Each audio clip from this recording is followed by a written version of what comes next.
사회보장급여 확인 조사 대상입니다. 주민센터에 방문해주세요. 혹시 이런 문자 받으신 적 있으신가요? 이 문자를 받고 가슴이 철렁하셨다는 분들이 정말 많습니다. 괜히 내가 뭔가 잘못한 건가 싶고 혹시 수급이 끊기는 건 아닐까 걱정부터 되셨을 텐데요.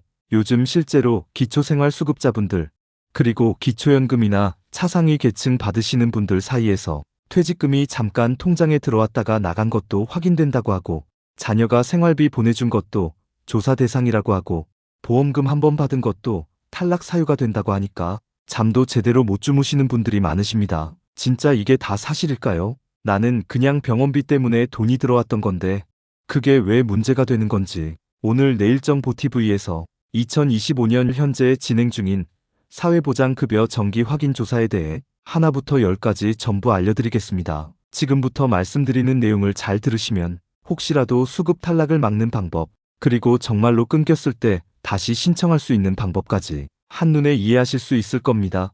시청하시기 전에 구독, 좋아요, 알림 설정까지 꼭 부탁드립니다. 지금 정부에서 시행하고 있는 조사는 사회보장급여 정기 확인 조사입니다. 이 조사는 1년에 2번 진행되는데요. 이번 조사는 상반기 조사고 기한은 6월 30일까지입니다. 여기서 말하는 급여란 생계급여나 의료급여 같은 기초생활수급비뿐만 아니라 기초연금, 장애인연금, 차상위 지원 등 모든 복지 혜택이 포함됩니다. 이번 조사의 대상자는 기초생활수급자, 기초연금 수급자, 차상위 계층, 한부모 가정, 장애인연금 수급자 등입니다. 그리고 나 혼자만 조사하는 게 아니라 함께 살고 있는 가족의 재산과 소득, 즉 부양의무자에 해당하는 사람의 통장과 자산도 같이 조사된다는 점 꼭 기억하셔야 합니다. 조사 항목은 굉장히 많습니다. 무려 608가지가 넘는 항목을 정부는 확인할 수 있다고 설명하고 있습니다. 이걸 쉽게 말씀드리면 내가 얼마를 벌었는지,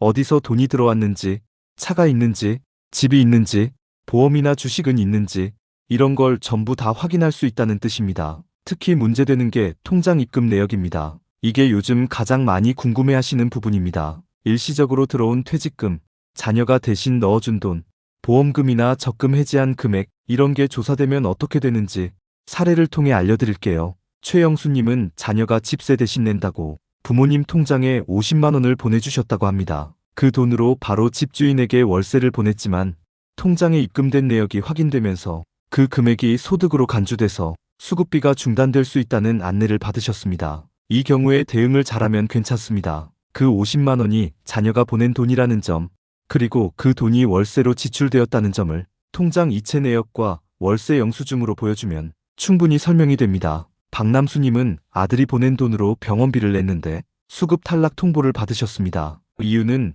보험금 200만 원이 통장에 입금됐기 때문인데 그 돈을 수술비와 입원비로 사용한 뒤 별도로 자료를 제출하지 않으셨던 거죠. 하지만 병원비 지출 내역, 진단서, 보험금 수령 확인서 등을 함께 제출하면 이건 일시적이고 불가피한 지출이었다는 걸 설명할 수 있습니다. 유미경님도 자동차 때문에 곤란을 겪으셨습니다. 10년 넘은 경차를 50만 원에 팔았는데 정부는 그 차량을 시세표 기준으로 200만 원으로 잡았습니다. 실제 거래 금액보다 훨씬 높게 평가돼서 재산 초과로 수급에서 탈락했습니다. 이럴 경우엔 중고차 거래 계약서, 실제 입금된 금액, 자동차 상태를 보여주는 사진이나 정비 내역서 등을 함께 제출하시면 됩니다. 그리고 가장 조심하셔야 할 게 있습니다. 사회보장급여 중단 통보서를 받았을 때 그냥 무시하고 시간이 지나면 회복하기가 어렵다는 점입니다. 만약 수급 중단 통보를 받으셨다면 수급 중단 통보서를 받은 날로부터 15일 이내에 소명 자료를 제출해야 합니다.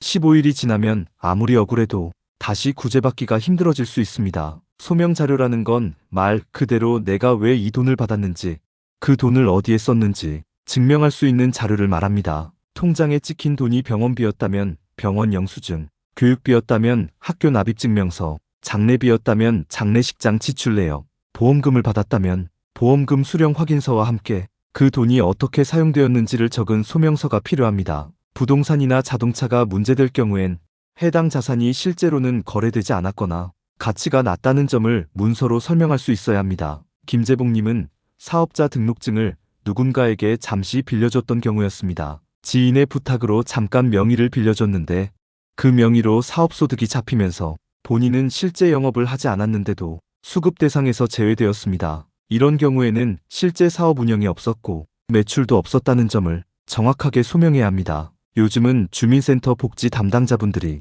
도움을 많이 주십니다. 행정심판을 도와주기도 하고 통합사례관리라는 제도를 통해 소명서 작성이나 필요한 서류 준비를 함께 도와주는 경우도 많습니다. 직접 준비하기 어려우신 분들은 꼭 주민센터에 가셔서 지금 내 상황을 설명해 보세요. 상담받는 것만으로도 절반은 해결됩니다. 이렇게만 준비하셔도 수급 탈락을 막을 수 있고 혹시라도 중단되었더라도 다시 재신청할 수 있는 길이 열립니다. 다음으로는 수급에서 탈락하신 분들이 대신 받을 수 있는 제도, 차상위 본인 부담 경감제도, 그리고 건강보험료 감면이나 의료비 지원 등 꼭 알아두셔야 할 대체 제도를 자세히 설명드리겠습니다. 수급이 중단되었다고 모든 지원이 끝나는 것은 아닙니다. 상황에 따라 받을 수 있는 다른 제도가 준비되어 있고 이걸 잘 알고 신청하면 생활에 꼭 필요한 혜택을 계속 이어갈 수 있습니다. 그 중에서 가장 대표적인 것이 차상위 본인 부담 경감제도입니다. 이 제도는 중위소득 50% 이하 가구가 대상이고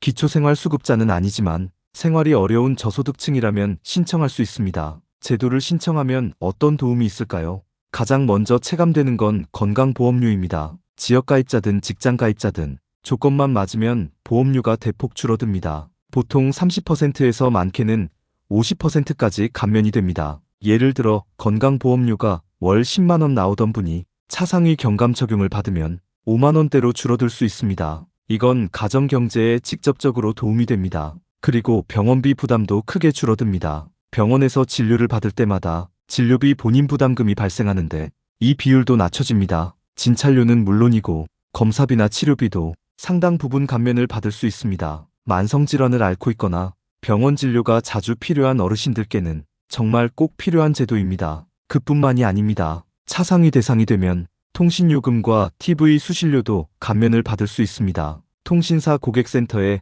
차상위 대상임을 증명하면 기본요금에서 할인 혜택이 적용되고 일부 요금제는 데이터 제공량도 늘어납니다. TV 수신료는 매달 2,500원이 빠져나가는데 차상위 증명만 하면 이 금액이 면제됩니다. 연간으로 따지면 3만 원 넘게 절감되는 셈입니다. 전기요금과 도시가스요금도 지원이 됩니다. 한국전력이나 지역 도시가스 업체에 차상위 대상자임을 알리면 매달 8,000원에서 16,000원까지 할인 혜택이 적용됩니다. 특히 겨울철 난방비가 부담스러우실 때 에너지 바우처와 함께 사용하시면 실질적인 난방비 절감 효과를 보실 수 있습니다. 자녀가 있는 가정이라면 교육비와 급식비 지원도 받을 수 있습니다. 중고등학교의 경우 수업료나 학교 운영 지원비가 전액 혹은 일부 감면되고 방과 후 학교 자유수강권이 제공됩니다. 초등학생의 경우 무상급식은 물론이고 학습 준비물비나 특별활동비도 일부 지원되기 때문에 자녀 교육비 부담을 크게 줄일 수 있습니다. 이 모든 혜택을 받기 위한 조건은 복잡하지 않습니다. 기초생활수급자에서 탈락했거나 소득이 일정 기준보다 조금 초과된 경우 또는 장기실직자, 고령자, 장애인, 한부모 가정 같은 형편이 어려운 분들이라면 대부분 신청이 가능합니다. 중요한 건 이 제도가 자동으로 적용되는 게 아니라는 점입니다. 건강보험료 감면은 국민건강보험공단에 따로 신청하셔야 하고 전기요금은 한전, 도시가스는 각 도시가스 업체, 교육비는 학교 또는 교육청, 통신요금은 통신사에 각각 따로 신청해야 합니다. 각 항목별로 제도는 따로 운영되고 신청 주체도 다르기 때문에 가장 먼저 하셔야 할 일은 주민센터 복지 담당자와 상담을 하는 겁니다. 내가 어떤 항목에 해당되고 어디에 신청을 해야 하는지, 지금 상황에서 가능한 지원이 무엇인지 하나하나 체크받으시면 놓치는 것 없이 정리하실 수 있습니다. 또 하나 중요한 점은 이 지원들이 대부분 신청 기준일 이후부터 적용된다는 겁니다.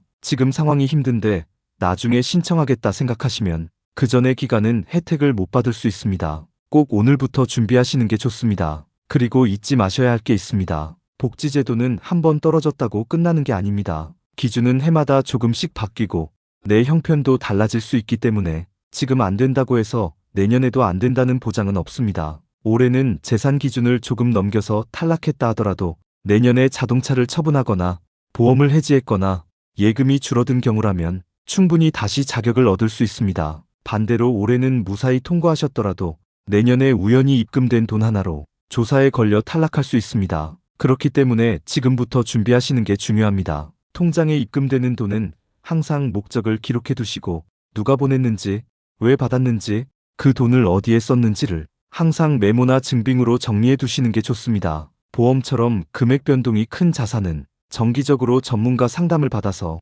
수급 기준에 어떤 영향을 줄 수 있는지 미리 확인하시는 것도 방법입니다. 정부에서 일하시는 조사관들도 말합니다. 서류만 잘 정리해서 내면 권리를 지켜줄 수 있다고 말입니다. 결국 준비가 답입니다. 지금 준비하시면 6월 30일 이후에도 여러분의 수급 혜택은 그대로 이어질 수 있습니다. 아무것도 안 하고 있다가 억울하게 끊기고 나서야 후회하시면 안 됩니다. 지금 영상을 보시는 이 순간이 가장 빠른 준비가 될 수 있습니다. 그리고 혹시 주변에 기초생활수급자나 한부모 가정, 어려움을 겪고 있는 지인이 계시다면 이 영상을 꼭 공유해 주세요. 한 분이라도 더 억울한 탈락을 피하실 수 있도록 함께 나눠주신다면 그 자체로 큰 도움이 됩니다. 복지제도는 알고 준비하면 든든한 버팀목이 됩니다. 내가 권리로 받을 수 있는 혜택을 놓치지 않도록 지금 바로 확인하고 준비하셔야 합니다. 오늘 내일정보TV에서는 2025년 상반기 사회보장급여 정기 확인 조사에 대해 누가 대상인지,